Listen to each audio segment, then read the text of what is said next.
What if I told you that some of the habits you've been praised for your entire life are actually making people respect you less?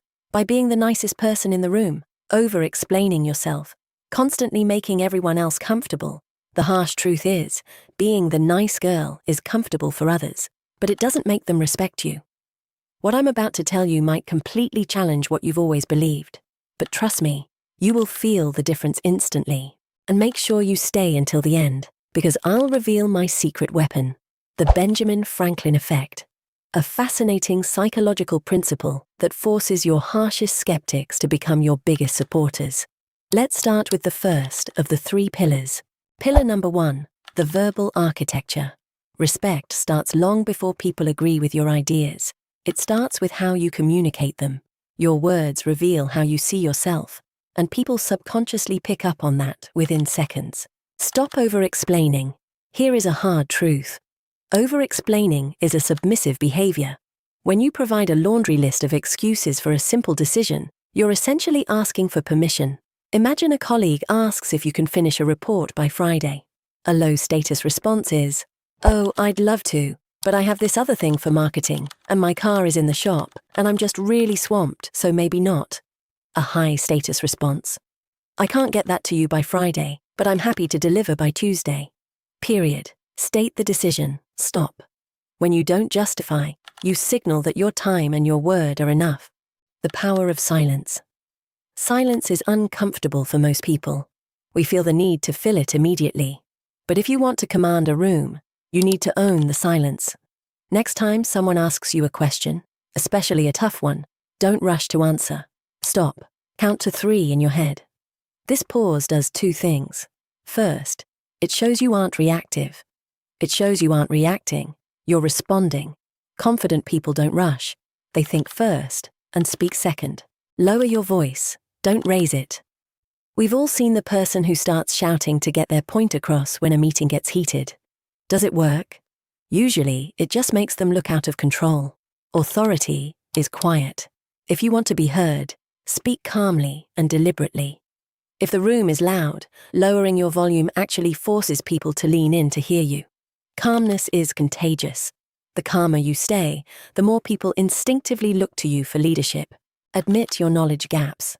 There is a massive misconception that leaders must know everything. Actually, the most insecure person in the room is the one pretending they have all the answers. Saying, "I don't know the answer to that yet, but I'll find out," is a power move. It shows you're confident enough not to pretend. Ironically, admitting what you don't know often makes people trust your expertise even more. If you only change one habit after watching this video, make it the following one. Skip self-diminishing phrases. This might be a stupid question. I'm no expert, but... Sorry, can I just say one thing? Stop. Every time you use these phrases, you are literally telling the listener to value your opinion less. If you have a question, ask it. If you have an idea, state it. You don't need to apologize for occupying space or having a brain. Mastering verbal delivery is the first step to instant respect. But this next pillar is where true authority is won or lost. Pillar number 2, the physical command. Before you say a single word, people have already started forming an impression of you. Within moments, your body language begins to answer silent questions. Is this person confident? Should I pay attention? Does she deserve my respect? If your body says, "I'm small and unimportant," your words won't matter. Studies have found that people form judgments about traits like confidence, competence, and even social and economic status within seconds of meeting someone, often before a real conversation even begins. This is how you win physical command. The authority posture. This isn't about puffing your chest out like a cartoon character. It's about openness. Keep your shoulders back and down, away from your ears. Keep your head up, as if a string is pulling you from the crown of your head. Slouching is a protective mechanism. It's what we do when we feel threatened. By standing tall and exposing your torso, you are non-verbally signaling, "I am safe, and I am not a threat, nor am I threatened." Maintain steady eye contact. Most people look away too quickly because they feel the pressure of being seen. High-status women lean into that pressure. Hold their gaze for just 1 beat longer than you think you should. It's a silent signal that you are comfortable with intimacy and comfortable being challenged. When you eventually look away, look to the side as if you've just noticed something interesting on the horizon. Never look down at your feet. Looking down is a submissive checkout. Looking wide is a leader's perspective. Keep a neutral expression. The good girl habit is the nervous nod or the safety smile. You do it to show the other person you're friendly, but in a professional setting, it often reads as seeking approval. Stop the excessive nodding. Instead, try a soft neutral face. This doesn't mean being cold, it means being unreactive. When you aren't constantly reflecting the other person's emotions back at them, you become a high-value enigma. It forces them to work harder to earn a reaction from you. The final pillar is the ultimate piece of the puzzle. This is what cements your new authority in the minds of everyone you meet. Pillar number 3. Shift the social dynamic. Imagine your ballroom dancing. There's a world of difference between a partner who tries to force every step and one who leads with a subtle, almost invisible touch. In your daily interactions, most people are forcing the dance. They interrupt, they dominate, and they create tension. But you're going to lead by influence. Listen without interrupting. The urge to interrupt usually comes from a place of wanting to prove how smart we are. But highly respected people are master listeners. Let the other person finish their entire thought, and then wait one more second. Often they'll add one final detail that reveals what they really think. By giving people your full attention, you make them feel understood, and few things build respect faster than making someone feel heard. Use their name naturally. A person's name is the sweetest sound in any language to them.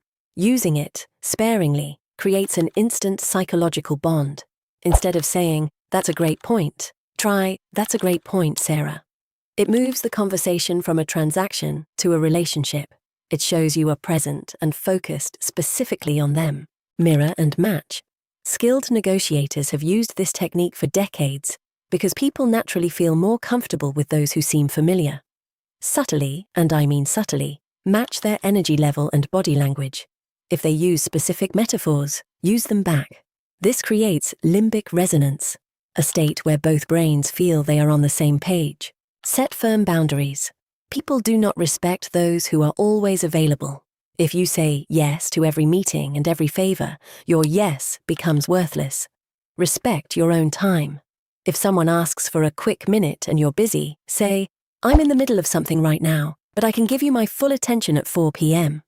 When you demonstrate that your time is a finite, valuable resource, others will begin to treat it that way too. Now, it's time to fulfill the promise I made at the start of this video. What if I told you that you could turn your harshest critic into your biggest supporter using nothing but a tiny 5-second request? This is the Benjamin Franklin effect. It's a masterstroke of human psychology that forces someone's brain to reevaluate who you are. If you've ever had a skeptic in your life, this is the secret weapon you've been waiting for. Most people think, if I want someone to like me, I should do them a favor. Cognitive dissonance theory says the opposite is true. If you want someone to like and respect you, ask them for a favor. Benjamin Franklin famously won over a rival legislator by asking to borrow a rare book from his library. Because the rival did Franklin a favor, his brain had to justify it by thinking, well, I wouldn't lend a book to someone I didn't like, so I must like this Franklin guy. This is how you can use it. Don't ask for a huge favor.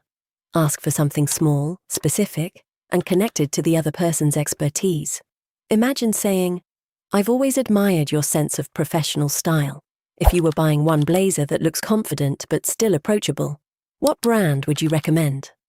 You're not asking them to solve your problem. You're inviting them to share something they're proud of. In that moment, you're communicating. I respect your judgment. Your opinion matters to me. And here's where the Benjamin Franklin effect comes in. Once they've invested a small amount of time or expertise in you, they're more likely to see you positively. They've become part of your success story. That small act creates a subtle psychological investment, making them more inclined to support you, and often to respect you more as well. Mastering your presence isn't about becoming someone else. It's about stripping away the nervous habits that are hiding the most powerful version of you. Start with one thing this week. Maybe it's the 3-second pause. Maybe it's cutting out the sorry at the start of your emails. Respect isn't a light switch you flip. It's the natural result of refusing to shrink yourself for the comfort of others.